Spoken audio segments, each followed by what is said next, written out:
Que é ser um filósofo e por que que a filosofia ela é uma coisa importante ou deveria ser importante para todas as pessoas? E que o Sócrates é principalmente a figura da maiêutica, das perguntas, da ideia de que quanto mais eu sei que nada sei, e não é o cara da metafísica. Eu tive a primeira vez em 2016, quando eu fui na Bienal do Livro, comprei o livro Filosofia para Corajosos e eu mergulhei na leitura e foi muito engraçado, foi animal.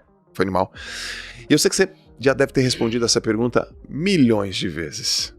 Então, milhões de vezes mais uma vez, Sim. Por favor, aqui. O que é ser um filósofo e por que que a filosofia ela é uma coisa importante ou deveria ser importante para todas as pessoas? Olha, começando pelo fim, a filosofia tem uns 2.500 anos, né? Aham. De mercado. De mercado. Então, atravessou várias culturas, várias línguas, pessoas diferentes, épocas diferentes. Portanto, tem demonstrado enorme resiliência, como se fala hoje em dia. Sim.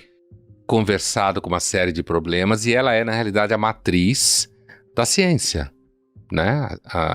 Aquilo que depois se constituiu na ciência começou a ser discutida por Platão, Aristóteles, esses caras. Então, a filosofia se faz relevante principalmente porque ela faz perguntas que muitas vezes as pessoas não fazem no seu senso comum do dia a dia, porque não conseguiram organizar o pensamento para tal. O filósofo é um sujeito que é treinado profissionalmente para pensar. A gente trabalha com conceito o tempo todo. Ele é treinado? Treinado no curso. É isso que é a formação. Mas como assim treinado? Você vai lendo filósofos e você vai discutindo com os textos e você vai respondendo problemas que eles apresentam, discordando, defendendo. Treinado porque você tem que fazer seminário, sei lá, discutindo com Kant. Entendeu? Assim, tem que fazer seminário discutindo com Platão. Então, é só uns puta cara gigante. Sim. E você vai... é como se fosse uma espécie de, sei lá, musculação do cérebro, sei lá como falar isso. E então a filosofia se faz relevante porque, inclusive, ela coloca perguntas que são perguntas produtivas, né, que afetam as pessoas, seja existencialmente, espiritualmente, politicamente, afetivamente, socialmente. E com isso ela foi criando campos de estudo, desde a ciência, ciências humanas, ciência política, psicologia, tudo nasceu a partir da filosofia. E essas ciências acabaram se constituindo como métodos, como um objeto específico, né? Política, ciência política, sociologia, sociedade, psicologia, vida psíquica ou comportamento, enquanto que a filosofia ela permanece completamente livre, porque ela não tem que dar resultado nenhum. A única coisa que ela tem que fazer é perguntas incômodas, entendeu? Esse é o compromisso da filosofia. Ou pelo menos a premissa. A premissa da filosofia é você fazer perguntas que gerem mais perguntas, respostas que depois vão sendo superadas.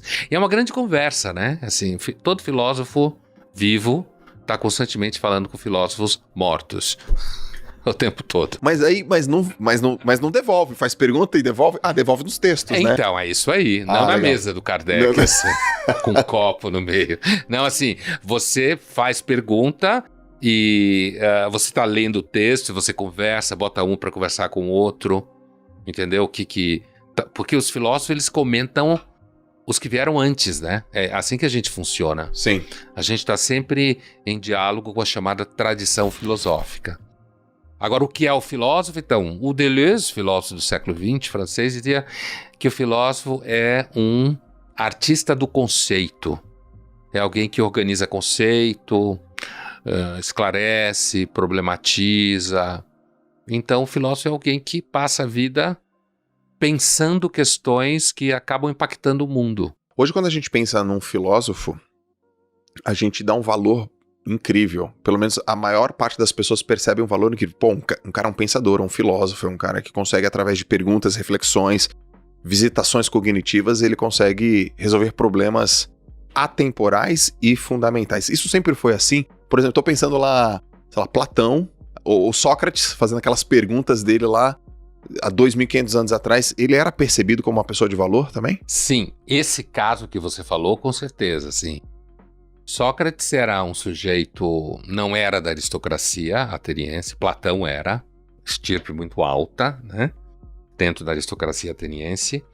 E o Sócrates era um cara que reunia alunos que esses vinham basicamente da aristocracia. Então, o Sócrates era uma espécie assim de líder espiritual, filosófico dessa moçada. Então, imagina,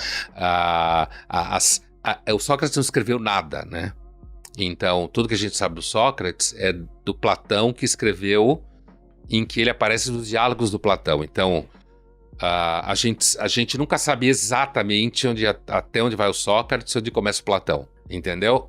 Há um consenso de que o Sócrates é principalmente a figura da maiêutica, das perguntas, da ideia de que quanto mais eu sei que nada sei, e não é o cara da metafísica que fala do mundo das ideias. Esse é o Platão mesmo.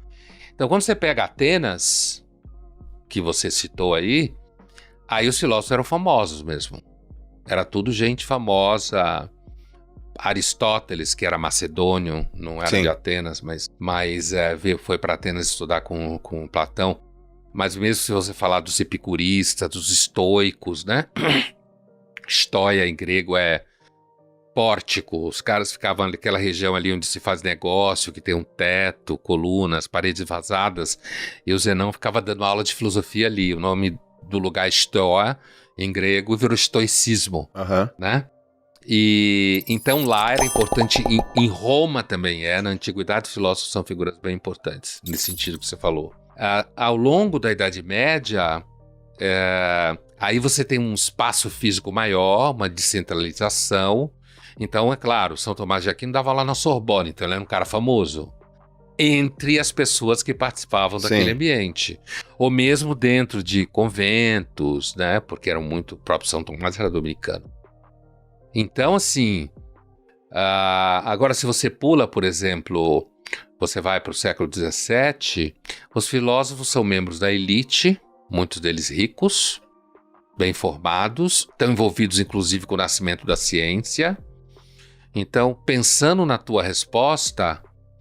Ao longo da história, os filósofos que ficaram famosos, que chegou até nós, eram famosos. Então os livros foram publicados e outros discutiam ele, xingavam ou concordavam, e acabou se constituindo numa massa que chegou até nós. Agora, hoje no Brasil, eu diria para você, o Brasil hoje vive uma situação um pouco parecida com a França, porque na França... filósofos são celebridades desde os anos 60. Então, ir na televisão, dar autógrafo, sabe? Desde o tempo do Sartre. É recente. Em comparação ao Brasil, filósofo virou celebridade, sei lá, nos últimos 10 anos. E aí mudou a posição, porque...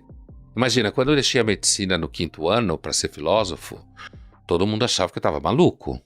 Provavelmente eu estava, né? Mas deu muito certo. Quem iria dizer? Como é que foi isso, Pondé? Tipo assim, o que foi o motor primário para isso acontecer?